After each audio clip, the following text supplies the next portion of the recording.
Welcome, here I've got CUBOT X30 and I'm gonna show you how to turn on and off the camera mirror effect at this device. So at first we have to tap on the camera button here to open it, and for now we are in the standard photo mode with the back camera. To get access to the mirror effect we have to change the back camera to the front one, so let's tap on this button here from the right. And hi again. Now let's move to this button.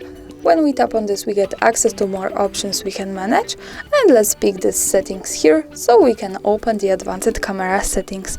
At the first position here we have the mirror selfie option, so by using this button we can easily turn it off and turn it on like that. This is how it works here.